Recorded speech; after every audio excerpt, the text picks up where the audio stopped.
That of the unconfirmed report of an unprecedented chemical attack near Damascus in Syria. The UK is demanding the issues immediately taken to the UN Security Council, while the Arab League says the incident should be investigated at once. And let's now talk more about this with reporter and international affairs analyst Patrick Henningsen. Patrick, welcome to RT. Good to have you with us. All we have now, unconfirmed reports, but media sources quote Syrian rebels, and they put the number of killed to more than 1,000 now. Do you think they are a reliable source? And if it is confirmed the attack had taken place, do you think that the Syrian army could have carried out it?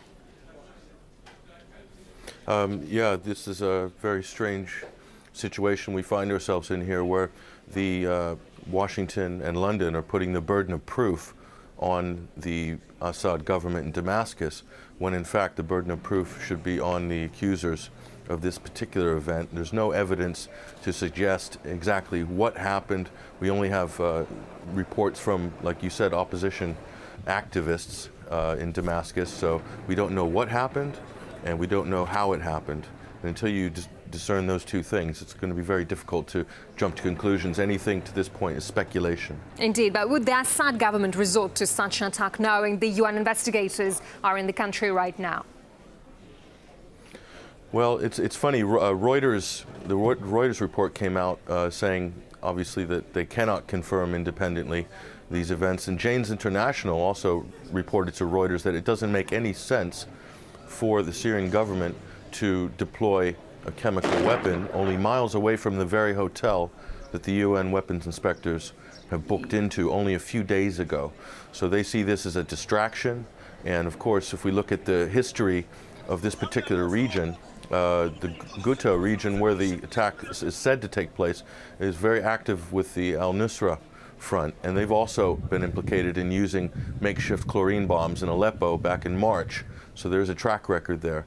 The evidence, unfortunately, does not stack up with these present claims of the Syrian government perpetrating these attacks. Yeah, but it's still clear why fingers are being pointed at the government, at the Syrian government, because this is the government which has chemical weapons, don't they?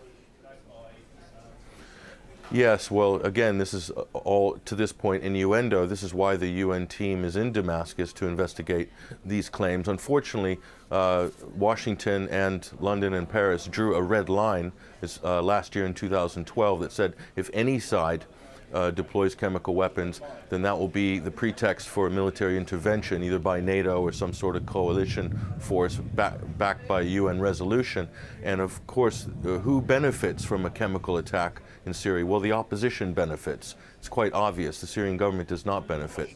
The opposition benefits because this will be the key to unlock the airstrikes and bombing campaign over Syria a la Libya. The opposition would like a Libyan-style coalition with NATO in order to force the regime out of power in Damascus. So they clearly benefit from any reports of a chemical attack in Syria. And Al Arabiya puts the number of killed at more than 600, while other mainstream media talk about just dozens of victims. Why is there such a difference? Well, I believe you have to also consider the source. I believe Al Arabiya has certain affiliations with certain Gulf states who might also have an interest in this particular conflict already. So you might see more exaggerated reports on certain sides. But again, there's no independent verification. It's simply anecdotal and innuendo to this point. So we can't, it's pure speculation exactly what has happened. Sure. So, but the timing of it is very suspect, I have to say. Indeed. All right. Reporter and international affairs analyst Patrick Henningsen. Patrick, thank you very much indeed. Thank you.